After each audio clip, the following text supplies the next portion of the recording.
Mister Ramendran, Kochi രാജ്യം Indian ഏകീകരണത്തിൽ India മഹാരാജ്യത്തോട് ചേർന്നതിൻ്റെ 75-ാം വാർഷികം ആണ് ഇന്ന്. ഈ നാട്ടുരാജ്യങ്ങൾ ഒന്നൊന്നായി ഇന്ത്യൻ യൂണിയനിൽ ചേരുമ്പോൾ ചില ഉപാധികളൊക്കെ ഉണ്ടായിരുന്നു. നിരുപാധികം ചേർന്ന രാജ്യങ്ങളിലൊന്നാണ്, ഒരുപക്ഷെ ആദ്യത്തെ രാജ്യമാണ് കൊച്ചി. കൊച്ചി രാജാക്കന്മാർ ദേശപ്രേമികളായിരുന്നു. അതിന് നമുക്ക് വ്യക്തമായ ഉദാഹരണങ്ങൾ ഇന്നുപോലും ഉണ്ട്. കൊച്ചി രാജ്യത്ത് സ്വാതന്ത്ര്യ പ്രസ്ഥാന കാലഘട്ടത്തിലെ രാജേന്ദ്ര മൈതാനം എന്ന് ഒരു മൈതാനത്തിന് പേരിട്ട രാജാക്കന്മാരാണ്. രാജേന്ദ്ര പ്രസാദിൻ്റെ ആരാധന ആണതിന് സൂചന. സുഭാഷ് പാർക്ക് എന്നൊരു പാർക്കിനും വിട്ടു. അങ്ങനെയുള്ള രാജാക്കന്മാർ ഭരിച്ച നാട്ടുരാജ്യമാണ് കൊച്ചി. ഈ രാജ്യം ദേശീയതയിലേക്ക് വരുന്നതിൽ അത്ഭുതമൊന്നുമില്ല. കൊച്ചി സാമൂതിരിയുടെ രാജ്യത്തിനും തിരുവിതാംകൂറിനും ഇടയിൽ ഏറെക്കുറെ രണ്ട് വശത്തു നിന്നും ആക്രമണം നേരിട്ട ഒരു നാട്ടുരാജ്യവുമാണ്. എങ്കിലും തിരുവിതാംകൂറിനോട് കൂടുതൽ കൂറ് പുലർത്തി കഴിഞ്ഞ രാജാക്കന്മാരായിരുന്നു കൊച്ചിയിലെ രാജാക്കന്മാർ.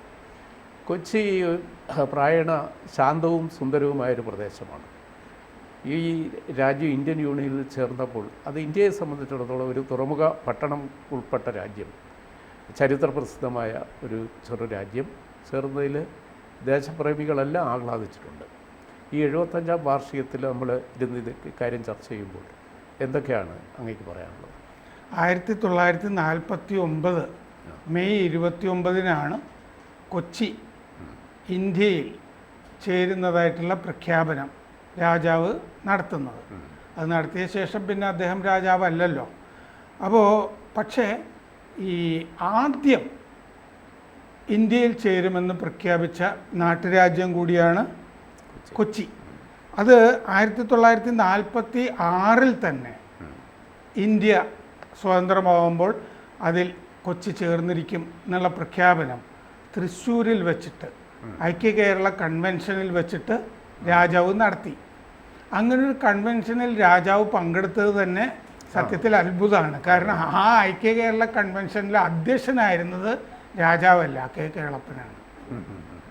ആ ഐക്യ കേരള കൺവെൻഷനിൽ വെച്ചിട്ടാണ് അദ്ദേഹം 1946-47 കാലത്ത് രാജാവ് കേരളവർമ്മ അത് പ്രഖ്യാപിക്കുന്നത്.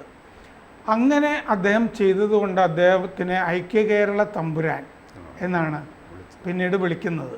അത് ചരിത്രത്തിൽ അറിയപ്പെടുന്നതുമൊക്കെ കുടുംബത്തിലുമൊക്കെ അറിയപ്പെടുന്നത് മദ്രാസിൽ തീപ്പെട്ട തമ്പുരാൻ, ചൊവ്വരയിൽ തീപ്പെട്ട തമ്പുരാൻ എന്നൊക്കെ പറയുന്നത് പോലെ എവിടെ വെച്ച് മരിക്കുന്നു അത് വെച്ചിട്ട് പല ആളുകളെ പറ്റി പറയുന്ന പോലെ ഇദ്ദേഹത്തിനുള്ള ഒരു ക്രെഡൻഷ്യൽ ഇതാണ്, ഐക്യ കേരള തമ്പുരാൻ എന്നാണ്.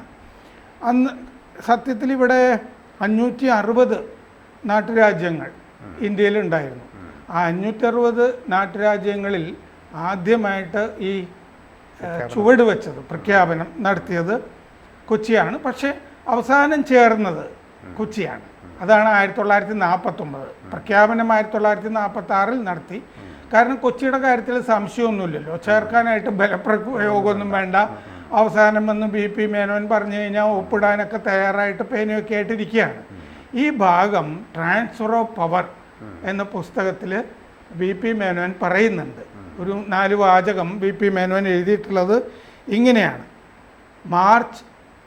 മെയ് 29-ന് ഞാൻ കൊട്ടാരത്തിലേക്ക് പ്രധാനമന്ത്രിയോടൊപ്പം പോയി. പ്രധാനമന്ത്രി എന്ന് പറയുന്നത് ഇക്കണ്ട വാര്യരെ പറ്റിയിട്ടാണ്. അന്നത്തെ മുഖ്യമന്ത്രിയെ പ്രധാനമന്ത്രി എന്നാണ് വിളിക്കുക. അപ്പോൾ ഇവിടെ കൊച്ചി രാജ്യ പ്രജാമണ്ഡലം ഉണ്ടായിരുന്നു. പ്രായപൂർത്തി വോട്ടവകാശം ഇന്ത്യയിൽ ആദ്യമായിട്ട് നടപ്പായ സ്ഥലമാണിത്. അപ്പോൾ പ്രായപൂർത്തി വോട്ടവകാശത്തിൻ്റെ പേരിൽ തെരഞ്ഞെടുപ്പ് നടത്തി ഒരു പ്രധാനമന്ത്രി വന്നു കഴിഞ്ഞു, ഇക്കണ്ട വാര്യരുടെ കൂടെയാണ് BP മേനോൻ കൊട്ടാരത്തിലേക്ക് പോകുന്നത്. ഹിൽ പാലസിൽ ഇപ്പോൾ ഉള്ള ആ കൊട്ടാരത്തിൽ പ്രധാനമന്ത്രിക്കൊപ്പം രാജാവിൻ്റെ ഒപ്പ് വാങ്ങിക്കാൻ പോയി. അദ്ദേഹം ഫൗണ്ടൻ പേനയുടെ ക്യാപ്പ് തുറന്നു ഒപ്പിടാൻ. അത് കഴിഞ്ഞ് അദ്ദേഹം ആ ക്യാപ്പ് വീണ്ടും ഇട്ടു പേനയ്ക്ക് ഒപ്പിടുന്നതിന് പകരം. എന്നിട്ട് പേന താഴെ വെച്ചു. കുറേ നേരം അദ്ദേഹം മിണ്ടാതിരുന്നു. ഞാൻ അപ്പോൾ അദ്ദേഹത്തെ ഒപ്പിൻ്റെ കാര്യം ഓർമ്മിപ്പിച്ചു. അപ്പോഴാണ് മനസ്സിലായത് അദ്ദേഹം കണ്ണടച്ച് പ്രാർത്ഥിക്കുകയായിരുന്നു. അവസാനം വരെ ആ പ്രാർത്ഥന കഴിയുന്നത് വരെ ഞാൻ കാത്തു. എന്നിട്ട് അദ്ദേഹത്തിന് ഞാൻ വാക്ക് കൊടുത്തു, അങ്ങയുടെ കുടുംബത്തിൻ്റെ അന്തസ്സ് ഞങ്ങൾ എപ്പോഴും നിലനിർത്തും, ഈ രാജ്യം നിലനിർത്തും. അതിനുശേഷം മന്ത്രിമാരെയൊക്കെ കണ്ടു.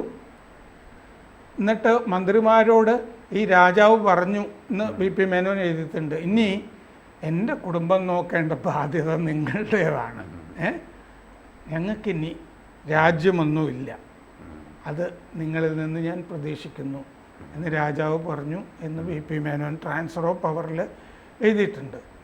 നെഹ്റു പറഞ്ഞു, if disintegration of India started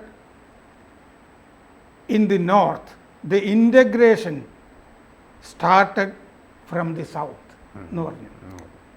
നമ്മുടെ രാജ്യം ഛിന്ന ഭിന്നമായത് വടക്ക് നിന്നാണെങ്കിൽ അതിൻ്റെ ഉദ്ഗ്രഥനം നടക്കുന്നത് തെക്ക് നിന്നാണ് എന്ന് നെഹ്റു പറഞ്ഞതായിട്ടും പറഞ്ഞിട്ടുണ്ട്.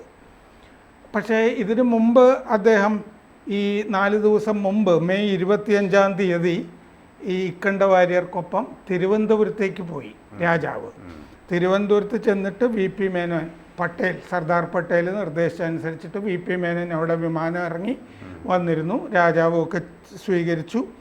അത് കഴിഞ്ഞിട്ട് അവിടെ വെച്ച് ആണ് ഈ ഉടമ്പടിയിലൊപ്പ് വയ്ക്കുന്നത് 2 രാജാക്കന്മാരും. കൊച്ചിയിലെ പ്രഖ്യാപനം 29-നാണെന്നേ ഉള്ളൂ. 25-ന് അവിടെ ചെന്നു, 26-ന് ഫൈനൽ എഗ്രിമെൻറ്റിൽ തിരുവനന്തപുരത്ത് അവർ ഒപ്പുവെക്കുന്നുണ്ട്. അപ്പോൾ ഈ ഐക്യ കേരള തമ്പുരാനെ BA തമ്പുരാൻ എന്നും വിളിച്ചിരുന്നു. കാരണം അദ്ദേഹം അന്നത്തെ BA പാസ്സായ ആളാണ്. അദ്ദേഹം ഈ തൃശ്ശൂരിൽ ബ്രിട്ടൻ പോയി കഴിഞ്ഞാൽ ഇന്ത്യയിൽ ഞങ്ങൾ നേരത്തെ സുജാതൻ പറഞ്ഞ പോലെ ഒരു ഡിമാൻഡും ഒരു ഉപാധിയും വെക്കാതെ ഞങ്ങൾ ചേരും എന്നൊക്കെ ഐക്യ കേരള കൺവെൻഷനിൽ അദ്ദേഹം പ്രഖ്യാപിച്ചിരുന്നു. അപ്പോൾ ഈ രാമവർമ്മ കുഞ്ഞുണ്ണി തമ്പുരാൻ എന്നാണ് ഈ ഒപ്പുവെച്ച രാജാവ്.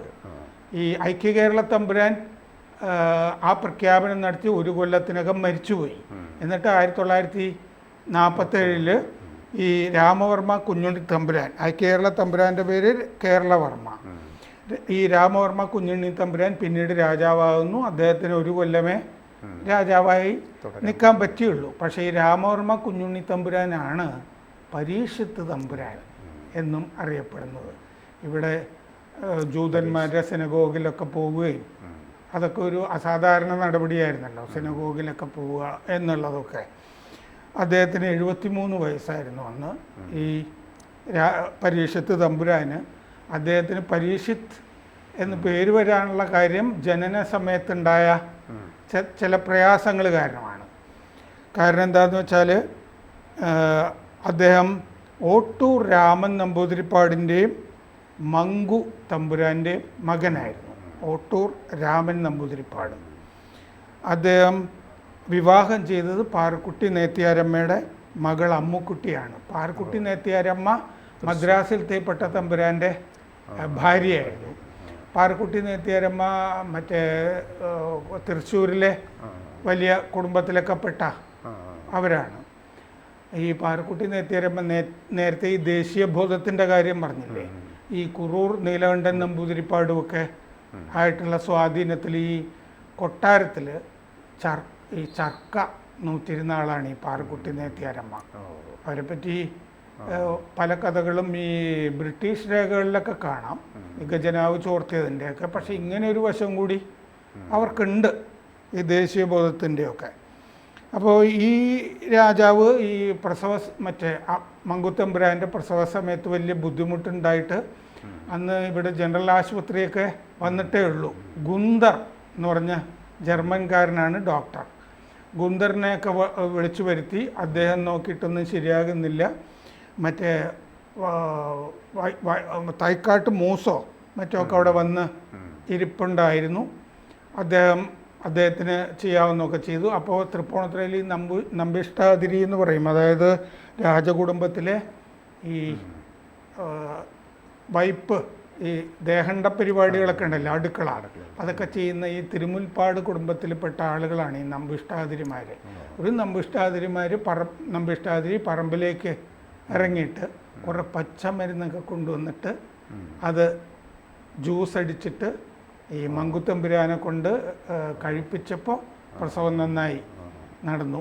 അത് ഈ ഗുന്ദറിനൊരു അത്ഭുതമായിരുന്നു എന്നൊക്കെ പറഞ്ഞിട്ട് TM ചുമ്മാൻ അദ്ദേഹത്തിൻ്റെ ഓർമ്മകളിൽ എഴുതിയിട്ടുണ്ട്. ഈ അഭിമന്യുവിൻ്റെയും ഉത്തരയുടെയും കഥയിലാണ് അതിന് മുമ്പ് അഭിമന്യുവിൻ്റെ ഉത്തരയുടെ മകനാണ് പരീക്ഷത്ത്. പുരാണത്തിലെ അശ്വത്ഥാമാവ് അമ്പ ചെയ്തിട്ട് ഈ ഗർഭസ്ഥ ശിശുവിന് പരിക്കുണ്ടായിട്ട് പിന്നെ ശ്രീകൃഷ്ണൻ ജീവിപ്പിക്കുന്ന കഥയാണ് പരീക്ഷത്തിൻ്റെ കഥ. അപ്പോൾ ആ പുരാണ കഥ വെച്ചിട്ടാണ് ഇദ്ദേഹത്തിനും പരീക്ഷത്ത് എന്നൊക്കെ പേര് വരുന്നത്. അപ്പോൾ പ്രായപൂർത്തി വോട്ടവകാശ തെരഞ്ഞെടുപ്പ് ഇവിടെയായിരുന്നു ആദ്യം എന്ന് പറഞ്ഞല്ലോ. അത് 1948 സെപ്റ്റംബർ 20-നായിരുന്നു. സെപ്റ്റംബർ 20. അപ്പോൾ ജനാധിപത്യത്തിനെ സ്വാഗതം ചെയ്ത ശേഷം ആണ് ഈ പ്രഖ്യാപനത്തിലൊക്കെ ഒപ്പുവെക്കുന്നത്. പിന്നെ ആ പ്രഖ്യാപനം നടന്നു കഴിഞ്ഞപ്പോൾ ഞങ്ങൾ അങ്ങോട്ട് എന്താണ് ചെയ്യേണ്ടത് എന്ന് VP മേനോൻ ചോദിച്ചു. അപ്പോൾ പരീക്ഷത്ത് തമ്പുരാൻ പറഞ്ഞു, പ്രത്യേകിച്ചൊന്നും ചെയ്യേണ്ടതില്ല, വർഷാവർഷ പഞ്ചാംഗം അയച്ചു തന്നാൽ മതി. പിന്നെ ഒരു കാര്യം കൂടിയുണ്ട്, ഏറ്റവും മുതിർന്ന കാരണവരെ ഞങ്ങളുടെ കുടുംബത്തിലെ വലിയ തമ്പുരാൻ എന്ന് വിളിക്കാനും അനുവദിക്കണം. ഈ 2 കാര്യമാണ്. അത് ഈ പ്രിവി പേഴ്സിൻ്റെ ഒന്നും പ്രശ്നം ഉദിക്കുന്നേ ഇല്ലല്ലോ. ആ പ്രിവി പേഴ്സിൻ്റെ ചർച്ചയൊക്കെ പിന്നീട് നടക്കുന്നുണ്ട്. അതെല്ലാവർക്കും കൂടി, എല്ലാ രാജാക്കന്മാർക്കും കൂടിയുള്ള ഒരു ഒറ്റ ചോദ്യം. ഈ കൊച്ചി നാട്ടുഭരണകാലത്തെ ഏറ്റവും പ്രധാനപ്പെട്ട ഒരു സംഭാവന, ജനങ്ങൾക്ക് എക്കാലവും ഓർമ്മിക്കത്തക്കതായ ഏതെങ്കിലും ഒരു സംഭാവന എടുത്തു പറയാനുണ്ടോ? ഉണ്ട്. ഷൊർണൂർ റെയിൽപാത. ഷൊർണൂർ റെയിൽപാത അന്ന് ഈ തിരുവനന്തപുരത്ത് ഈ കോളിളമൊക്കെ ഉണ്ടാക്കി എന്ന് പറയുന്ന രാജഗോപാലാചാരി ദിവാൻ, സ്വദേശാമാന്യ നാട് കടത്തിയ ആള്. ഈ രാജഗോപാലാചാരി കൊച്ചിയിൽ ദിവാനായിരുന്നു. ആ കൊച്ചിയിൽ ദിവാനായിരുന്നപ്പോഴാണ് ഈ ഷൊർണൂറിലേക്കുള്ള പാത പണിയാനുള്ളത്. ശരിക്കും അദ്ദേഹത്തിൻ്റെ ഒക്കെ ഒരു രാജഗോപാലാചാരിയുടെ ഒരു വിഷനാണത്.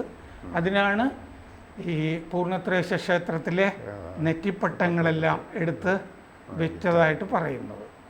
അത് ഓർമ്മിക്കപ്പെടേണ്ട, ഇപ്പോഴും അതിനെ സ്മരിക്കുന്നവരുണ്ട്. അതെ, ഈ ഷൊർണൂർ റെയിൽപാതയുടെ കാര്യം എല്ലാവരും സ്മരിക്കാറുണ്ട്.